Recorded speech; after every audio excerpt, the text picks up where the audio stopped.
সবাইকে আসসালামু আলাইকুম, নমস্কার। আমি আজকে একটি বিষয় নিয়ে শেয়ার করতে চাই।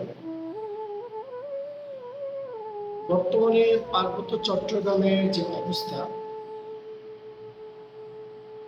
আমার অদ্ভুত লাগলো। কয়েকদিন আগে আমি বান্দরবনে গেছিলাম। তো বান্দরবনে যাওয়ার পথে কিছু একটা জায়গায় বান্দরবন পৌঁছার আগে আহ, পুলিশ আসলো গাড়িতে, ঢাকা থেকে যারা আসছে এবং প্রত্যেককে চেক করা হচ্ছিল। যারা টুরিস্ট আসছে, কারা কারা টুরিস্ট, সবাই আরো থান, টুরিস্টদের চেক করলো। ঠিক আছে। আহ, বান্দরবন থেকে বিভিন্ন জায়গা থেকে যদি টুরিস্ট স্পট বিভিন্ন মানুষ আসে, আম, তিনি আইডি কার্ড দেখলেন এবং আমার কাছে আসলেন। আমাকে বলল, কোথায় যাবেন? আমি বলছি বান্দরবনে। আমাকে বলল আইডি কার্ড শো করতে। আমি বললাম আইডি কার্ড আনি নাই, বাসায় রেখে আসছি। তারপর আমাকে বললো, তা কি আছে দেখাবো? আমি বললাম পাসপোর্ট আছে। তিনি পাসপোর্ট দেখলেন। পাসপোর্ট দেখার পর তিনি আবার বললেন আমাকে, তুমি কোন দেশের লোক? আমি বললাম, ভাই, পাসপোর্টে তো লেখা আছে যে আমি ত্রিপুরা, যে আমার বাড়ি রুমা, আমার বাড়ি রুমা বান্দরবন। তিনি, আমার অদ্ভুত অদ্ভুত লাগলো যে আসলে আমি, অথচ বান্দরবনের একজন একজন আমি বাংলাদেশ নাগরিক, আমি একজন বাংলাদেশি এবং আমি একজন ত্রিপুরা। আমার অদ্ভুত লাগলো তিনি আমার দিকে এমন ভাবে তাকালো। আমার খুবই অদ্ভুত লাগলো আমার আমার কাছে। আমার কাছে একটা কেমন যেন ভয় কাজ করে শুরু করলো। আসলে আমি কোনো অন্যায় করিনি, আমার কোনো সমস্যা হয় নাই, কিন্তু আমি একজন গ্রাজুয়েট স্টুডেন্ট, আমি একজন ইউনিভার্সিটি এখনো পড়ার অবস্থায়। আমার সাথে যদি এরকম ঘটনা ঘটে, তাহলে বান্দরবনে বা পার্বত্য চট্টগ্রামে কত ছেলে মেয়ে বা কত ধরনের মানুষ আজ এই অবস্থায়। ঠিক আছে, বান্দরবনে কোন একটা ইস্যু চলতেছে, কোন একটা সমস্যা চলতেছে, তাই বলে মানুষকে এভাবে আহ, এইভাবে হ্যারাসমেন্ট করা বা এইভাবে মানুষকে আহ, এইভাবে ডিস্টার্ব করা আসলে খুবই, আমি মনে করি, আহ, ভালো একটা বিষয় না। এবং আমি শুনলাম কয়েকটা জায়গায় অনেকে বলল যে অনেকের ব্যাগ চেক করা হচ্ছে। একটা মেয়ে তার ব্যাগ চেক করতেছে, তার ভিতরে অনেক প্রাইভেসি জিনিসপত্র আছে, এগুলো চেক করতেছে। এটা মানে কি? আসলে খুব অদ্ভুত ব্যাপার।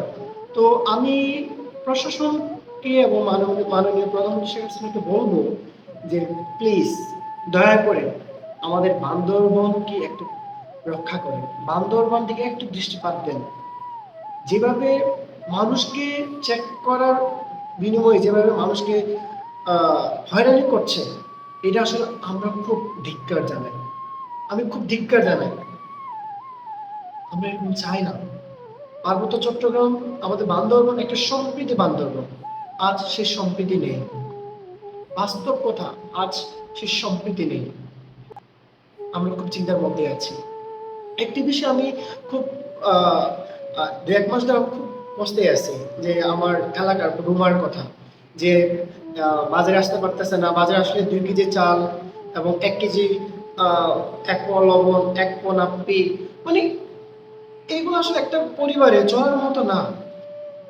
থাকে সেই 2 ঘন্টা 3 ঘন্টা দূরে বাড়ি বাজার থেকে, সে আসবে 200 300 400 টাকা খরচ করে, আর নাপ্পি পাবে 1 পাওয়া, চাল পাবে 2 কেজি। এটা না যেতে যেতে না যেতে শেষ হয়ে যায়, আবার সে আসতে হবে, আবার চেক আপ করা হয় কি নিতেছ না কি নিচ্ছ।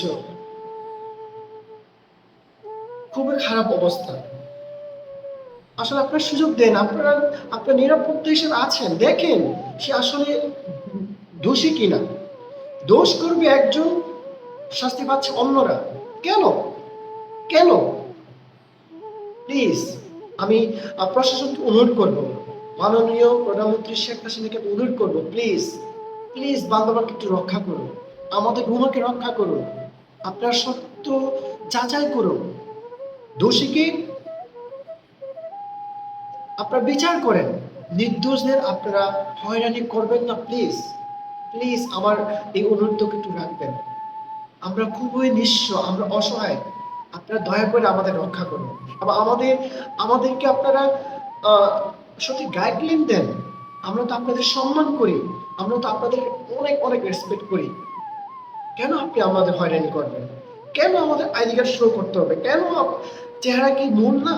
আমাদের চেহারা কি যথেষ্ট না যে আমি একজন আদিবাসী, আমি একজন ত্রিপুরা, আমি একজন মারমা, আমি একজন চাকমা? আমার চেহারা কি যথেষ্ট নয়? কিন্তু আইডি কার্ড শো করা লাগতেছে, পাসপোর্ট শো করা লাগতেছে, পাসপোর্ট চেক করতেছে, আইডি কার্ড চেক করতেছে, হয়রানি করতেছে, জিনিসপত্র চেক করতেছে, সমস্ত কাপড় চোপড় চেক করতেছে। কেন? প্লিজ আমাদেরকে হয়রানি করবেন না। সত্যি আপনাদের অনেক সম্মান করি, অনেক সম্মান করি, আপনাদের অনেক ভালোবাসি, এই বাংলাদেশকে অনেক ভালোবাসি, এই বাংলাদেশকে অনেক ভালোবাসি। প্লিজ যদি ভুল হয়ে থাকে আমাকে ক্ষমা করবেন। এটা আমি একজন সাধারণ বাংলাদেশের একজন নাগরিক হিসেবে এটা আমার ভিতরে, আমার মনের ভিতরে সে কষ্ট, দুঃখ ভরা, যার কারণে আজকে আমি আপনাদের সঙ্গে শেয়ার করছি। প্লিজ এমন করবেন না। সম্প্রীতি বান্দরবন, আমাদের পার্বত্য চট্টগ্রাম আরো সুন্দর হয়ে উঠুক, আমার এই কামনা। এবং আমরা আরো চাই এই দেশের বান্দরবনের যে টুরিস্ট স্পটগুলো আবার জেগে উঠুক, আবার ব্যবসা সফল হোক। এবং আপনারা সবাই এগিয়ে আসুন আমাদের বান্দরবনের জন্য, আমাদের পার্বত্য চট্টগ্রামের জন্য। আপনারা দয়া করে সবাই প্রার্থনা করবেন, দোয়া করবেন যেন আগের মতো আবার সুন্দর পরিবেশ যেন ফিরে পাই। যে আমরা সুন্দর একটি দেশ আমরা চাই, সুন্দর একটা দেশ আমরা আমরা কামনা করি। আমি একজন বাংলাদেশের নাগরিক হিসেবে এটা আমার একটাই চাওয়া, এই বাংলাদেশ আরো সুন্দর হোক, সমৃদ্ধি হোক, এই কামনা করে আজকে শেষ করছি। সবাইকে অনেক অনেক ধন্যবাদ। সবাইকে আসসালামু আলাইকুম এবং সবাইকে নমস্কার।